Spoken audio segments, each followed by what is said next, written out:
से बनेगा, इसकी तरसील कैसे होगी।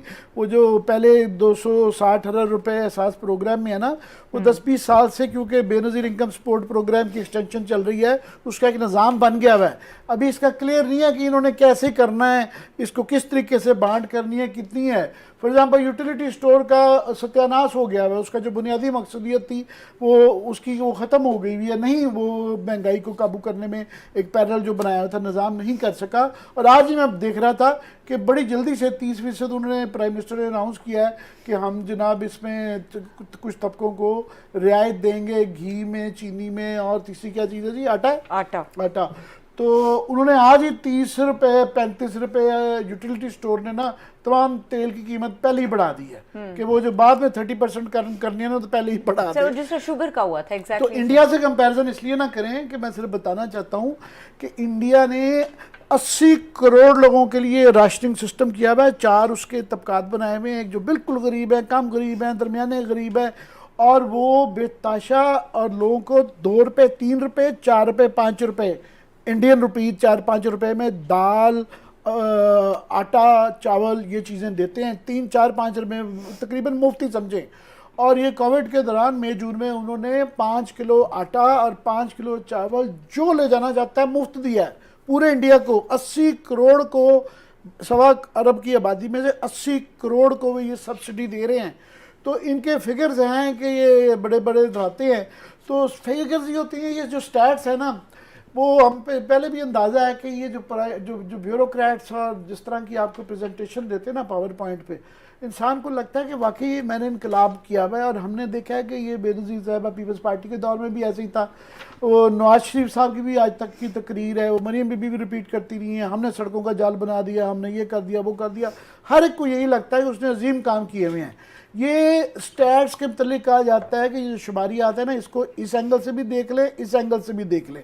वो माशाल्लाह पूरी स्टोरी है। ये साइड ऑफ द स्टोरी उनकी है जो उन्होंने आज हनी एंड मिल्क की स्टोरी जो सुनाई है, ये इमरान खान को वो कहानी जो उनको पढ़ाई गई है। तो कैसे ये आप उसके अंदर महंगाई भी मज़ीद बढ़ेगी जब वो वाला सिलसिला करेगा। और तीसरा ये फाइनली कि जनाब ये अभी क्लियर नहीं है कि ये जो 100 बिलियन जो 240 जो 260 एहसास प्रोग्राम के ना वो बजट में थे, अभी ये क्लियर नहीं है कि ये 120 बिलियन आएंगे कहाँ से। मोस्ट प्रॉब्ली ये लोन्स लिए जाएंगे, ये जो है ना कर्ज़ों की सूरत में आएगा।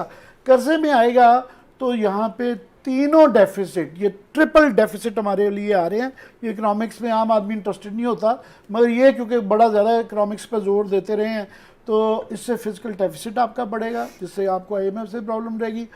एक तो इंडिया का बहुत बड़ा कसूर है कि उन्होंने डॉलर को 75 रुपये पे क्यों रखा हुआ है। एक तो इंडिया को मेरा ख्याल है ये भी हमारे खिलाफ साजिश की हुई है इंडिया ने, कि आज उन्होंने कैलकुलेशन की हुई थी, वो बड़ी इंटरेस्टिंग थी कि वो 250 मेरा ख्याल बता रहे थे कि वहाँ लीटर है, वो 250 लीटर की उन्होंने कैसे कैलकुलेशन की, वो बड़ी मज़े की है कि अगर इंडिया का डॉलर 175 रुपये पे हो तो उनके यहाँ पेट्रोल की कीमत ये बनती है। ये हमारे इकोनॉमिस्ट ने ये आज इमरान खान साहब को समझाया है कि ये भी भारत का कसूर है, हमारे खिलाफ कुछ साजिश की है इंडियंस ने, मोदी साहब एंड कंपनी ने। उनके इकोनॉमिस्ट जो है उन्होंने अपने डॉलर को 72-74 या वटेवर जो है ना ऊपर नहीं जाने थे। हम देखें हम कितने जनरस हैं, हम 175 180 हम वहाँ पर ले गए इसलिए। और भाई साहब अगर इंडियंस ने इसको रोका हुआ है अपने उसका, आज इंडियन का डॉलर चला जाए 175 रुपये, तो आप उनका हशर देखें, वो तो मेरे ख्याल 600 बिलियन डॉलर से ज़्यादा के तो उनको रिजर्व्स हैं सारे के सारे।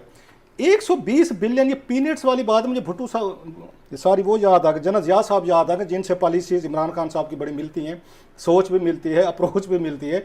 जनरल ज़िया साहब याद आ गए जो उन्होंने जिमी कार्टर को मेरा ख्याल कहा था, जब उन्होंने कोई इनको आके मेरा ख्याल 800 मिलियन डॉलर की ऑफर की थी अफगान जिहाद के लिए, वट एवर जो भी था, तो उन्होंने कहा जनाब ये तो पीनट्स है, क्योंकि कार्टर साहब थे वहाँ पे उसके जॉर्जिया स्टेट जो है ना, वहाँ 500 मिलियन दे रहे थे, इतने दे रहे थे जॉर्जिया स्टेट में, शायद पीनट्स जो है ना उनका बिजनेस था जिमी कार्टर साहब का, तो उन्होंने कहा जनाब ये तो पीनट्स है, मूंगफली के बराबर हैं।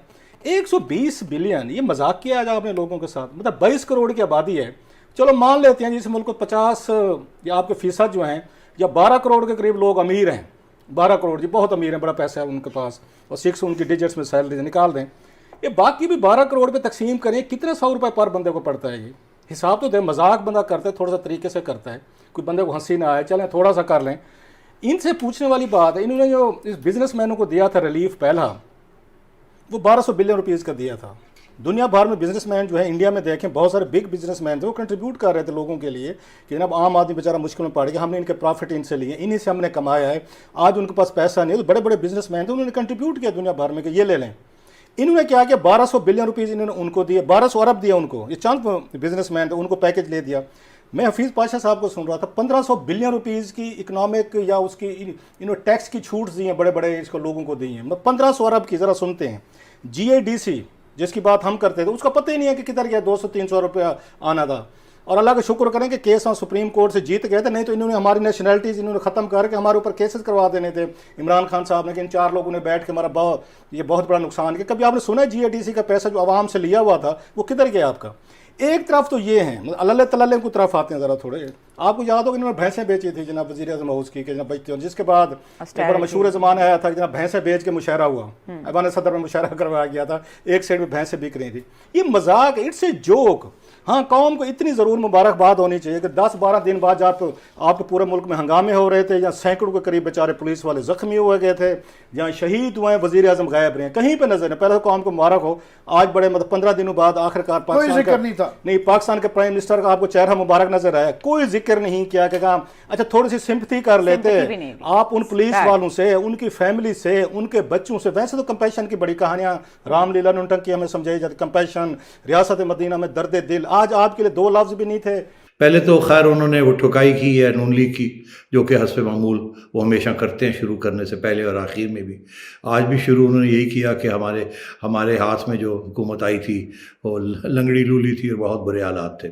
और हालांकि ऐसी बिल्कुल बात नहीं है। उस वक़्त 6-5.5% के करीब मईशत ग्रो कर रही थी, बढ़ रही थी। और जब से ये लोग आए हैं तो इसका एवरेज रेट ऑफ ग्रोथ जो है वो 1% पे या 1.5% पे आ चुका है एवरेज। पहले तो माइनस भी हो गया था। उसके बाद इन्होंने बहुत से ये एग्ज़ाम्पल्स दिए हैं कि जी हम बहुत से कर्ज़े बढ़ गए हैं, ये हो गया वो हो गया। वो मिफ्ता इस्माइल साहब हर रोज़ हमें बताते हैं कि उनके ज़माने में कितने कर्ज़े थे और अब कितने, जो कि उन्होंने 5 साल में जो कर्ज़े लिए थे इन्होंने 2 साल में उतने कर्ज़े ले लिए एंड सो ऑन। तो मतलब है कि एक के बाद दूसरा झूठ। अब आप आइए आगे कि इन्होंने जो बातें कही हैं, और आज जो ज़्यादा एम्फोसिस था प्राइम मिनिस्टर साहब का वो यही था कि आशा कि जी दुनिया में बड़ी महंगाई हो रही है और हमारे यहाँ तो इतनी महंगाई नहीं है जितनी दुनिया में हो रही है। इस सारी रीजन के अंदर आपकी पर कैपिटा इनकम कितनी है और उन लोगों की कितनी है। यहाँ अगर आपकी मिनिमम वेज जो है वो 20,000 रुपये है, तो वहाँ मिनिमम वेज आपके हिसाब से 50,000 रुपये है या 1,00,000 रुपये है। हिंदुस्तान की मैं बात कर रहा हूँ। और अगर आप बाकी बैरूनी मुल्क ले लें, वहाँ तो 10 गुना ज़्यादा आमदन है एवरेज इंसान की आपके एवरेज बंदे से। तो मतलब है कि बिल्कुल ये जैसे कहते हैं ना कि गोली के ऊपर कैंडरल लगा के और आपको कहना कि हम आपको पक्का शुगर दे रहे हैं और फिर वो गोली देना आवाम को। अब बेवकूफ़ समझते हैं इस आवाम को, मुझे समझ नहीं आती। एक तरफ कहते हैं जी कि हमारी गंदम बढ़ रही है, हमारी गंदम बढ़ गई है, शुगर बढ़ गई है। दूसरी तरफ कहते हैं कि हमारी इम्पोर्ट भी हम ज़्यादा कर रहे हैं बाहर से। मतलब ये समझ नहीं आ रही कि ये कहना क्या चाह रहे हैं। इसी तरीके के साथ वो कहते हैं कि जी आटा पाकिस्तान में सस्ता है, और आपने अभी बताया कि यूटिलिटी स्टोर्स में आटा भी बढ़ना शुरू हो गया।